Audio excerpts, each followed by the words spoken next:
Good afternoon. How are you? I'm doing great. It's always amazing to see you. Okay. And you remind me of myself. So what I'm gonna do is record this and then I'll cut what I have to cut out eventually. But I just like the fact that whenever I meet you, I meet the younger version of myself. The seeker, a person who's a dreamer, a person who knows what he wants. He's doing what it takes, he's taking the steps, and he is willing to go after what he wants. Writing notes, reading books, asking questions. Oh my God. Good morning. And I'll tell you something, when you become my age and you become twice my age, I don't think I'll ever stop because it's something ingrained in you. You must always remain the student and the child in order to be the leader and the teacher. I think so. It's important to remain that. Because when you remain the dreamer, the child, the student, it makes you remain fascinated with the beauty of life and it gives you that drive to want to discover more. I don't think you stop discovering until you out of here. Potato, until you peg out, you don't stop discovering. And why should life stop at a particular age or time or phase? Continue to live. Yeah. So how are you doing today? You good? I'm doing great. That's awesome. I like to hear that. Okay, my first question to you is how. No, should I say what or whom inspired you to spread your word of advice or motivation to the people, to the world? You're going down. Have a great weekend. Have a beautiful weekend. Have fun and live life. Okay. Yeah. Thank you, eh? That goes so fast because I just realized it was Wednesday, Thursday, Friday. Yeah. Okay. Yes. Start back in. No, we can continue. So my first question to you is what or whom inspired you to spread your word of advice or motivation to people, like to the world? To the world. I've always been fascinated with life. I'm always energetic, quite bubbly. I looking back in retrospect, since I was a child, I've always been fascinated with nature and life, and I love to talk. So I always find it necessary to share what I discover. So when I started to discover the power of the mind, how it works, tapping into things of spiritual nature, higher consciousness, when I started to see the results that it gives me, I want to share it with people. So I always felt like when I grow up, I want to do that. I want to start talking to people. I want to go around the world and share with people. I want to tell people what I'm seeing. I want to share my stories, what I discovered, my breakthroughs, my manifestations. And it's been a journey so far. And it's just begun, actually, if you ask me. So I remember once my mom and I went to, I've only been to one motivational speakers event in my life. I've watched others on the different platforms and stuff. And even when I used to go to church, I've listened to pastors and preachers. I've always loved naturally orators, people who speak well and who command an audience, especially when they have something significant to share which could inspire me and others. But when I went to that event with my mom, I remember there was I think he's a Latino from Latin America, no, from someone from Puerto Rico actually, who lives in the States, who came to St. Lucia to deliver his motivational address. And I remember saying to my mom, I want to be like that. I want to do what this guy is doing. So it's always been there in my being. And over the years in different jobs I've done, I find myself always sitting and talking to somebody or groups of people. I could be at a bar and I'm talking to groups of people. So it's just something that life has fueled me with and it keeps on pushing me to do. So now I've entered it on, I don't like the word professional level, but I've entered it full time. And I think it's my wiring, which people call the calling. Yeah, and I want to talk to young McNeils. My mother's name is Maria, and she had me really young. She was 16 when she gave birth to me. So when I speak to people, I think of the McNeil in an audience, and I think of the Maria in an audience. Yeah, that's what it is. Okay. Yeah. Okay, my next question to you is, what do you do apart from advise people, motivate people, that makes you happy in your free time, your free space, your peace? What do you do that makes you feel at peace, happiness, that makes you feel free? I love to spend time with the creator, the greater mind. So I love to just be in moments. I do that in nature very best. I love to hike into the hills. I love to go through different places where I see lots of bush. I want to know what's there. I'm always hiking. I'm always discovering a place and then telling people about it. Maggie, how you found that place? I'm like, yeah, I just feel like I want to go more and more and see what's there. And I love water a lot. I love the ocean. So I always find myself on coastlines hiking particularly. I get a thrill out of it. So people ask me sometimes, are you not afraid? Afraid of what?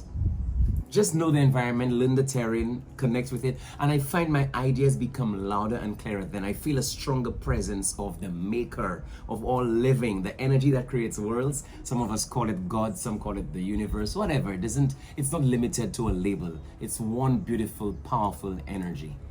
And I think it's within me, it's within you, but then when I go out into nature, I experience it on a deeper level, if that makes sense. When I'm in areas that are really untouched by development. And so that's one of the things I do to make me happy. I also love to go to the beach. I love to swim. I love swimming. I love cycling. I love adventure by nature. So you'll find me jet skiing a lot as well. Then you'll find me, I love to have a good dance. So I like to be a place where there's good music and I could just dance myself away. Yeah, and then I like to sit down and talk shit and laugh non-stop.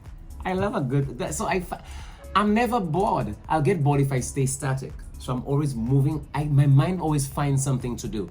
But then I also like my moments of recluse where I could just sit quiet in a place and I don't want nobody to talk to me. My phone is off. By myself, just quiet and chilling. So you don't hear me.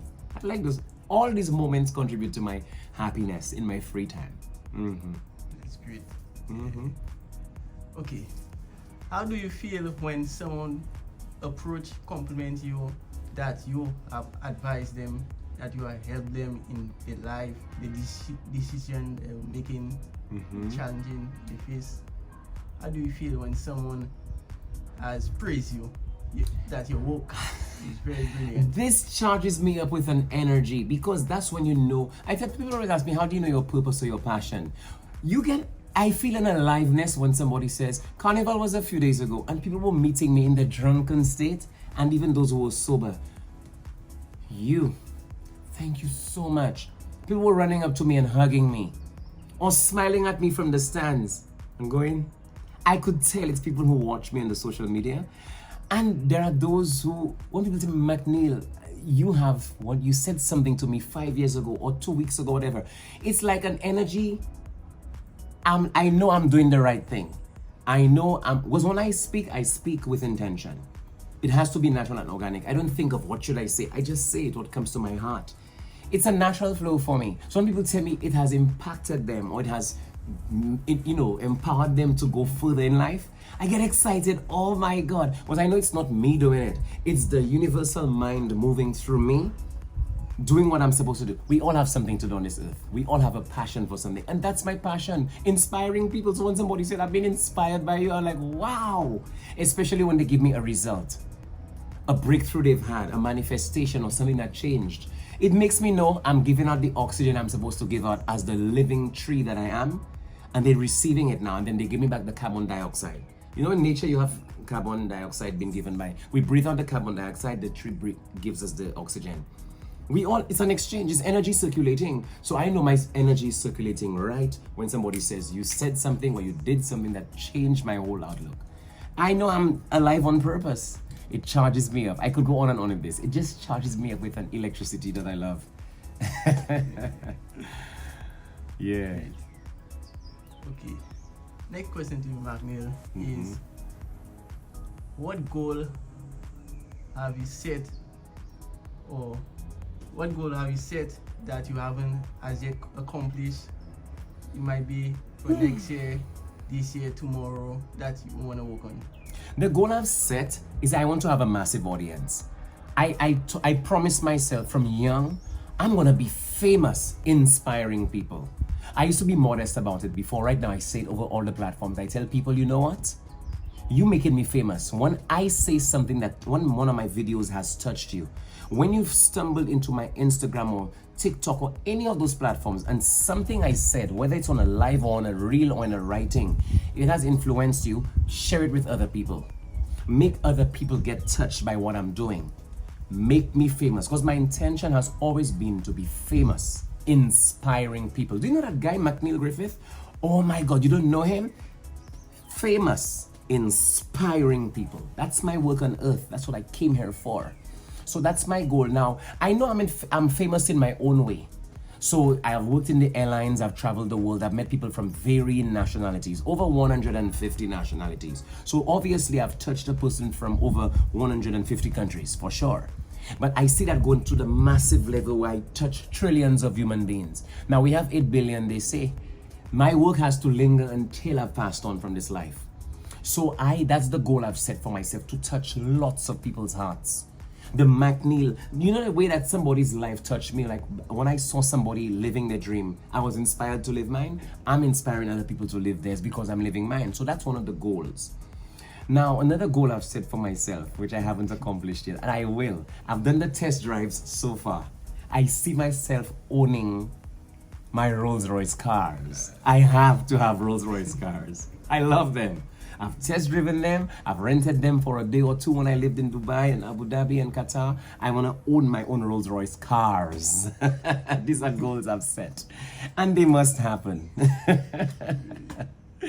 Yeah.